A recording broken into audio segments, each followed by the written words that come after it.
சந்திரசேகர் ஆட்சி அமர்கிறார். சந்திரசேகர் ஆட்சி கவிழ்ந்த பிறகு தேர்தல் வருகிறது. அந்த தேர்தலில் தான் நரசிம்மராவ் ஆட்சிக்கு வருகிறார். நரசிம்மராவ் ஆட்சி காலத்தில் இந்த கொடுமை நிகழ்கிறது. அவர் பிரதமராக டெல்லியிலே அமர்ந்திருக்கிறார். உத்தரப்பிரதேசத்தில் கல்யாண் சிங் பாரதிய ஜனதா ஆட்சியில் இருக்கிறது. செய்திகள் என்ன சொல்லுகின்றன என்றால், நரசிம்மராவ் எப்போதும் மதிய உணவு சாப்பிட்ட பிறகு 1 மணி நேரம் 1.5 மணி நேரம் தூங்குவார். அந்த தூங்குகிற நேரத்தில் இது இடிக்கப்பட்டது என்று சொல்லுகிறார்கள். ஆனால் உண்மையில் அது அல்ல. 11 மணிக்கே தொடங்கிவிட்டார்கள். மாலை 6 மணி வரையிலும் இடிக்கிறார்கள்.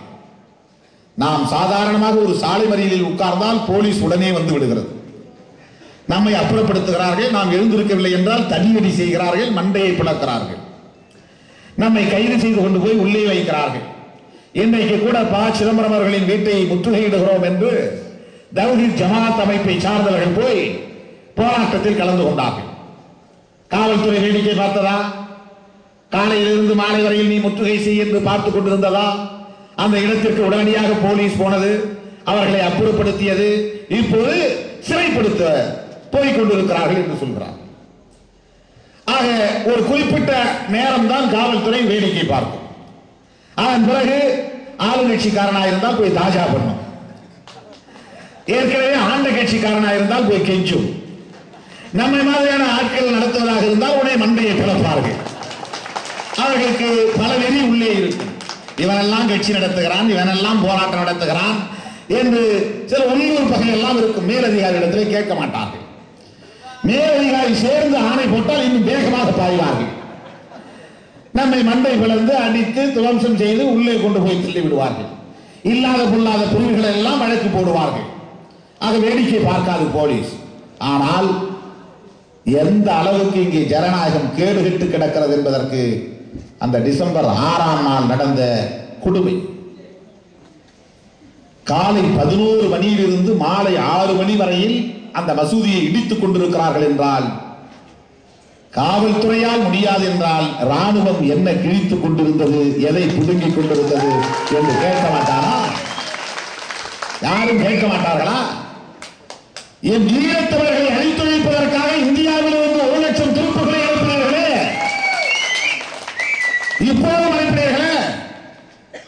ஒரு வரலாற்று சின்னத்தை இடித்து தரைமட்டமாக்குகிற போது ராணுவம் அங்கே ஏன் போகவில்லை? ஏன் அவர்களை விரட்டி அடிக்கவில்லை? ஏன் அதை தடுத்து நிறுத்தவில்லை? மத்திய அரசுக்கும் அதிலே உடந்தை என்பதுதான் உண்மை. திருமாவளவன் என்ன செய்கிறான், திருமாவளவனின் தம்பிகள் என்ன செய்கிறார்கள் என்று பின்னாலே மோப்பம் பிடித்துக் கொண்டு வருகிறார்கள். நீ பேருந்தை எரிப்பதற்காக பெட்ரோல் கொண்டு தயாரித்துக் கொண்டிருந்தாய் என்று பிடித்துக் கொண்டு போய் வழக்கு போடுகிறாய். எரிப்பதற்கு முன்பே எரித்தாய் என்று வழக்கு போடக்கூடிய அளவுக்கு உளவுத்துறை வேலை செய்கிறது. பாபர் மசூதியை இடிக்கப் போகிறார்கள் என்று உன்னுடைய உளவுத்துறையால் கண்டுபிடிக்க முடியவில்லையா? அது தெரியாதா? அது என்ன திருட்டுத்தனமாக ஆலோசனை நடத்தினார்களா? வெளிப்படையாக அல்லவா பேசினார்கள். ஓராண்டா 2 ஆண்டா? எத்தனை ஆண்டுகள்? வாஜ்பாய் மேடையிலே பேசவில்லையா? அத்வானி மேடையிலே பேசவில்லையா? பாரதிய ஜனதா கட்சியை சார்ந்த தலைவர்கள் மேடையிலே பேசவில்லையா? பாரத மசூதி இருந்த இடத்திலே ராமர் கோயில் கட்டுவோம் என்று திரும்ப திரும்ப சொன்னார்களா இல்லையா? மத்திய உளவுத்துறை என்ன செய்து கொண்டிருந்தது? மத்திய உளவுத்துறை எதை செய்து கொண்டிருந்தது? திருமாவளவனுடைய தம்பிகள் பிரபாகரன் படம் போட்டு பேனர் வைக்கிறார்கள். அப்படி பேனர் வைத்தால் தமிழக அரசுக்கு பாதிப்பு வரும் என்று ஐபி கண்டுபிடித்து சொல்கிறது. தமிழ்நாட்டு அரசுக்கு பாதிப்பு வரும் என்று கண்டுபிடிக்கிற ஐபி இந்தியாவினுடைய சமூக ஒற்றுமைக்கு பாதிப்பு வரும் என்று 92ஆம் ஆண்டு டிசம்பர் 6ஆம் தேதி கண்டுபிடித்திருக்க கூடாதா? மக்கள் பாதிக்கப்படுவார்கள், மிகப்பெரிய கலவரமாக மாறும் என்று கண்டுபிடிக்கிற துப்பு ஐபிக்கு இல்லையா? எல்லோருக்கும் தெரியும். இன்டெலிஜென்ஸ் பியூரோவுக்கு தெரியாமல் என்ன நடந்துவிடும்? மதவெறி கலவரம் நடக்கும் என்பது தொடக்கத்திலேயே அவர்களால் ஆய்ந்து கண்டறியப்பட்ட செய்திதானே. பாதுகாப்பு போடப்பட்டிருந்தால், தடுப்பு நடவடிக்கைகள் எடுக்கப்பட்டிருந்தால் பாபர் மசூதி இடிக்கப்பட்டிருக்குமா? சென்னையிலே தோழர்கள் முகமது யூசுப் அவர்களுடைய முயற்சியிலே ஒரு பேனர் வைத்திருந்தார்கள். அந்த பேனரை காவல்துறை அகற்ற சொன்னார்கள். ஏன் என்று கேட்டோம். அதிலே சில சாமியார்கள் துணி இல்லாமல் நிர்வாணமாக இருக்கிறார்கள், அதனால் அதை அகற்ற வேண்டும்.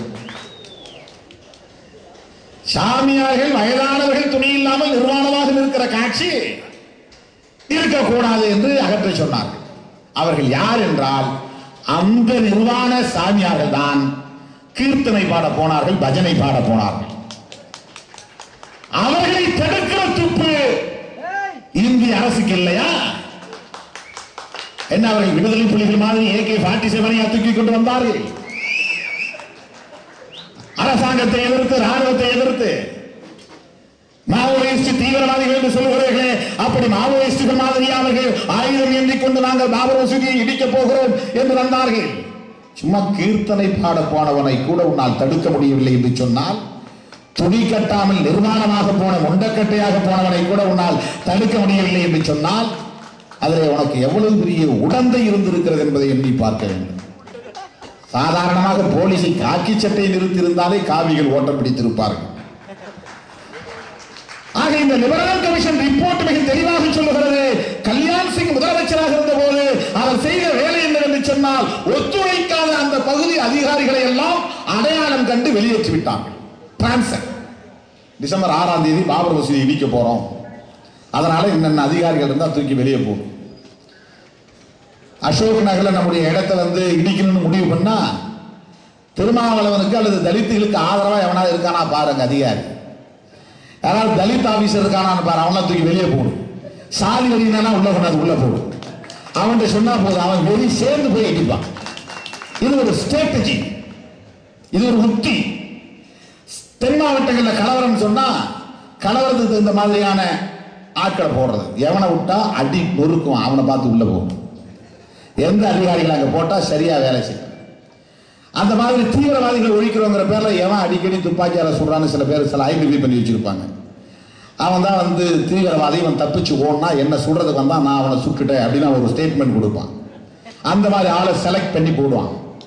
அந்த மாதிரி உத்தரப்பிரதேசத்தினுடைய முதலமைச்சர் கல்யாண் சிங் அந்த பகுதியில் எவன் ஒத்துழைக்க மாட்டான் என்று அடையாளம் கண்டு வருவாய்த்துறை அதிகாரிகளையும் காவல்துறை அதிகாரிகளையும் இடம் மாற்றி போட்டுவிட்டு எவனெல்லாம் ஒத்துழைப்பானோ அவனை அங்கே போட்டு விட்டான்.